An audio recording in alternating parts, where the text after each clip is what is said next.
السلام علیکم۔ آج ہم ایک ایسے جملے پر بات کرنے والے ہیں جو سننے میں تو بہت سادہ لگتا ہے، لیکن اس کے اندر ایک بہت ہی سخت وارننگ چھپی ہوئی ہے۔ ایک ایسی وارننگ جو ہماری عبادت اور ہمارے اخلاق کے بارے میں سوچنے پر مجبور کر دیتی ہے۔ تو آئیے اس کے گہرے مطلب کو سمجھتے ہیں۔ یہ ہے وہ جملہ، اللہ اس شخص کو دیکھے گا بھی نہیں جس کی زبان کے ڈر سے لوگ بچتے ہوں، چاہے عبادت کتنی ہی ہو۔ سوچیں ذرا، یہ کتنے طاقتور الفاظ ہیں، ہے نا؟ ایک دم چونکا دینے والے۔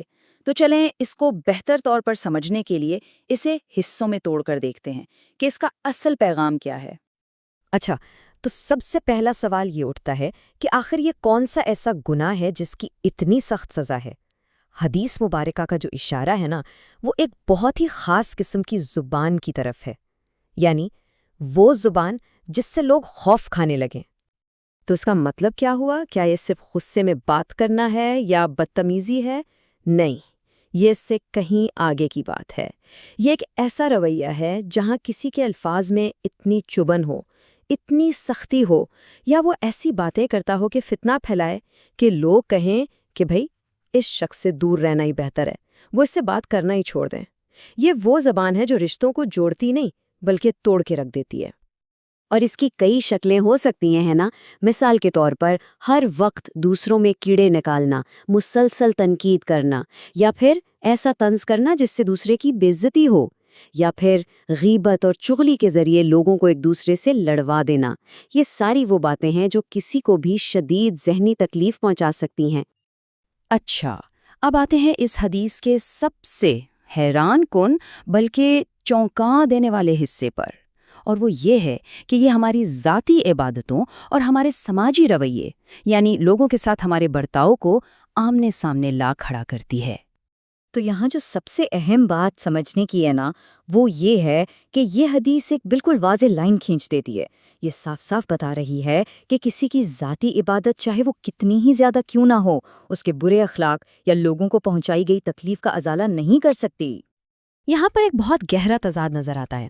ذرا تصور کریں، ایک طرف ایک شخص ہے جو بہت عبادت گزار ہے، نمازیں، روزے، ذکر و اذکار، سب کچھ بہترین، لیکن دوسری طرف وہی شخص اپنی زبان سے لوگوں کا دل دکھاتا ہے، انہیں تکلیف دیتا ہے۔ تو حدیث کا پیغام بالکل واضح ہے۔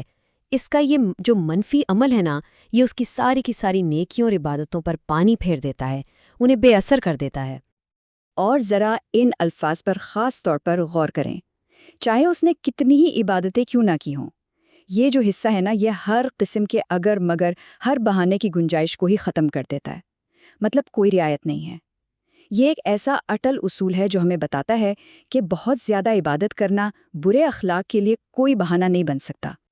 چلیے اب اس حدیث کے آخری حصے کی طرف بڑھتے ہیں، یعنی اس گناہ کا انجام کیا ہوگا، اس کی سزا کتنی سنگین ہے، اللہ کی ناراضگی کا یہاں پر اصل مطلب کیا ہے۔ دیکھیں، یہاں سزا یہ نہیں کہ چلو بھئی تھوڑا ثواب کم ہو جائے گا، نہیں، سزا اس سے کہیں بڑی ہے۔ سزا یہ ہے کہ اللہ تعالیٰ اس شخص کی طرف دیکھے گا تک نہیں، یہ تو مکمل طور پر نظر انداز کیے جانے کا اعلان ہے، اللہ کی رحمت بھری نظر سے پوری طرح محروم ہو جانے کا۔ اس کا مطلب یہ ہوا کہ قیامت کے دن، جس دن ہر انسان اللہ کی رحمت کا سب سے زیادہ محتاج ہوگا، اس دن اس شخص کو بالکل نظر انداز کر دیا جائے گا۔ اس کے حصے میں آئے گی صفر توجہ، زیرو۔ یہ اللہ کی رحمت سے مکمل محرومی کا ایک بہت ہی خوفناک تصور ہے۔ تو پھر ان سب باتوں کو جوڑ کر دیکھتے ہیں، اس حدیث کا مرکزی پیغام، اس کا اصل سبق کیا ہے، اس پوری وارننگ کا خلاصہ کیا نکلتا ہے؟ بنیادی پیغام صرف ایک ہے، اور وہ یہ کہ ہمارا لوگوں کے ساتھ جو رویہ ہے وہ ہمارے ایمان سے کوئی الگ تھلگ چیز نہیں ہے، بلکہ سچ تو یہ ہے کہ ہمارا رویہ ہی ہمارے ایمان کا سب سے بڑا اور براہ راست ثبوت ہے۔ یہ ہمارے ایمان کا آئینہ ہے۔ تو یہاں سے ہمیں 3 بڑی باتیں سمجھ آتی ہیں۔ پہلی یہ کہ ہمارے الفاظ ہی ہمارے کردار کی پہچان ہے۔ دوسری بات، معاشرے میں سکون اور رشتوں کی حفاظت کرنا، یہ بھی ایمان کا ایک بہت ضروری حصہ ہے۔ اور تیسری اور شاید سب سے اہم بات، ہمارے ایمان کا اصلی ٹیسٹ اس میں ہے کہ ہم دوسرے انسانوں کے ساتھ کیسا برتاؤ کرتے ہیں۔ تو آئیے اس پوری بات کو ذہن میں رکھتے ہوئے اس حدیث کو ایک بار پھر سنتے ہیں۔ اب اس کا مطلب اور بھی گہرا محسوس ہوگا۔ اللہ تعالیٰ قیامت کے دن اس شخص کی طرف نظر اٹھا کر بھی نہیں دیکھیں گے، چاہے اس نے کتنی ہی عبادتیں کیوں نہ کی ہوں، جس کی زبان کے شر سے لوگ اس سے ملنا چھوڑ دیں۔